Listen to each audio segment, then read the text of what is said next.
और आप किसी एक पार्टी की पुलिस नहीं हो, आप इस देश की पुलिस हो, आप किसी एक पार्टी की पुलिस नहीं हो।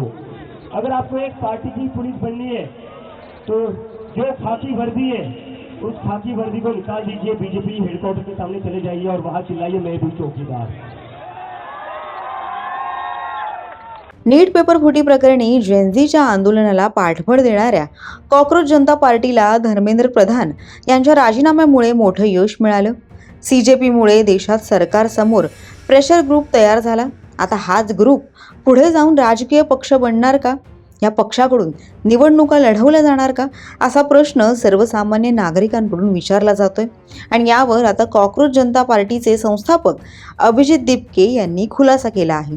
ते नेमकं काय म्हणालेत पाहूयात। नमस्कार, आपण पाहत आहात लोकसत्ता लाईव्ह। एका वृत्तवाहिनीला दिलेल्या मुलाखतीत अभिजित दिपके यांनी याबाबत भाष्य केलं आहे। दिपके यांनी म्हटलंय की कन्फ्युजन कोणतंच नाहीये, पॉलिटिकल प्रेशर ग्रुप म्हणून आम्ही काम करणार आहोत।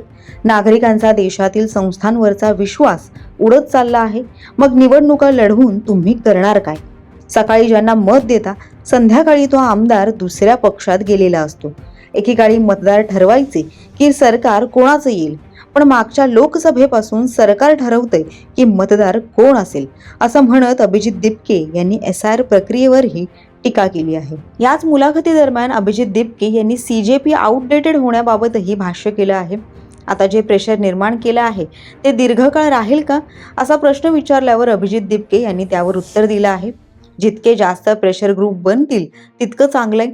5 वर्षांनी मीही आउटडेटेड होऊन जाईल, 5 वर्षांनी सीजेपी आउटडेटेड होईल, ते लोकशाहीसाठी चांगलंच आहे।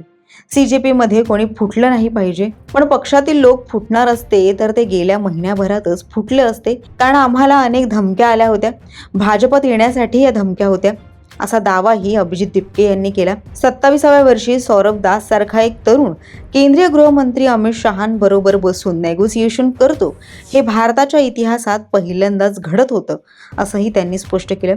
गेल्या महिनाभरापासून दिल्लीतील जंतर मंतर येथे सीजेपीचं आंदोलन सुरू होतं। या आंदोलनादरम्यान आंदोलकांवर लाठीचार्ज देखील झाला आणि त्यानंतर या आंदोलनाचे आणखी तीव्र पडसाद देशभरात उमटले। अखेर सरकारला एक पाऊल मागे घेत शिक्षण मंत्र्यांचा राजीनामा घ्यावा लागला। तसंच सरकारनं सीजेपीच्या अन्य मागण्याही मान्य केल्या। त्यानंतर देशभरातील ही आंदोलनं थांबली।